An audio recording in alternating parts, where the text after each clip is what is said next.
The two most common complaints about Nintendo are that they're either not introducing brand new games, not treating their old franchises well, or some combination of the two.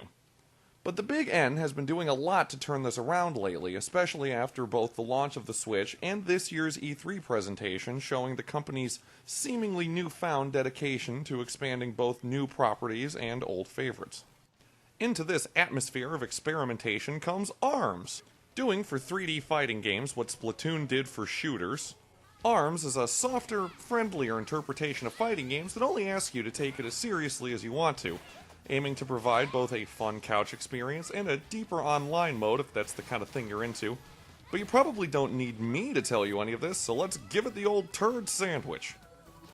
Good thing. It's fun for fighting game fans and people who don't like fighting games.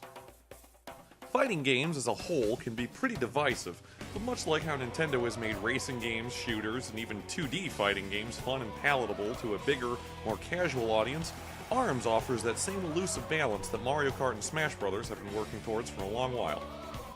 If you take two people that don't play a lot of fighting games or really video games at all, and you give them a round or two with ARMS, they'll start getting the hang of it and having fun pretty quickly. The controls offer depth without being overly complicated, especially after you get used to the motion controls, which admittedly I didn't do.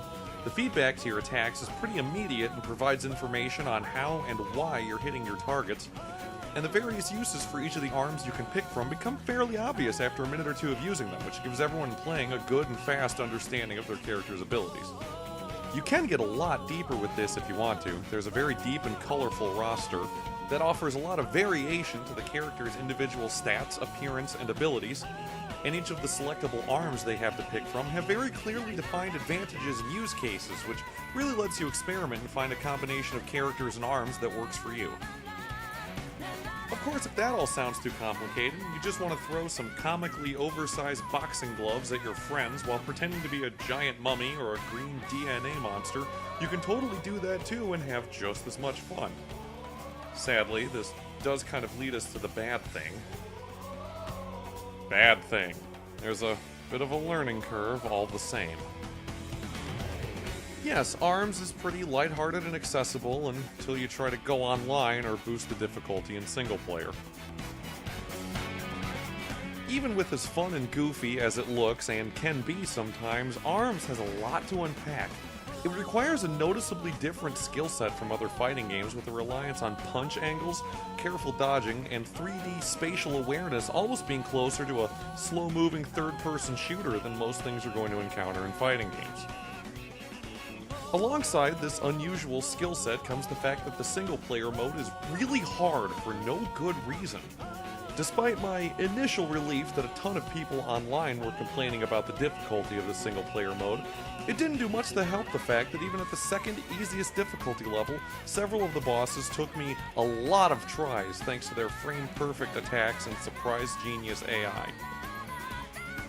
This could very well be a deal-breaker for some people, as the online mode won't hold a lot of sway for players that don't want to get overly invested, leaving them with either a frequently frustrating single-player mode or being left playing at split screen with whatever friends they can round up, and for a lot of people, neither of those might be a good option.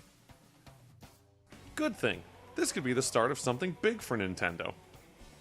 Of course, my complaints about ARMS and its difficulty aren't really anything that can't be overcome with a little practice, and with as fun as it is, it really deserves to become a new pillar among Nintendo's franchises. We saw with Splatoon, and will hopefully see with Splatoon 2, that Nintendo isn't one to rest on their laurels when it comes to online games, especially offering new content and special events. ARMS could easily get that kind of treatment with new arms, new stages, special events to fight in, and maybe even new characters all being possible, and these days all kind of expected in the modern fighting game community, and this sort of activity should keep the game alive for a good long while. But even more than that, I can see ARMS turning into a big perennial favorite game. The kind of thing like Smash Bros. Or Mario Kart that gets one or two new iterations during every console generation, that people get together to play even if none of them are super hardcore gamers because they understand how the motion controls work and they just want to hit their friends with a hammer. It sounds like it's selling pretty well both in America and Japan, and the active player base is probably all the encouragement Nintendo is going to need. We just need to make sure this is going to be more of a Smash Brothers or Mario Kart situation and less of a Metroid or a Chibi Robo situation. And there you go. 2 good things and 1 bad thing about ARMS. Take this information and do with it what you will. I'm not here to tell you how to live your life. And if you do buy ARMS, please don't look me up online. I'm a goddamn embarrassment.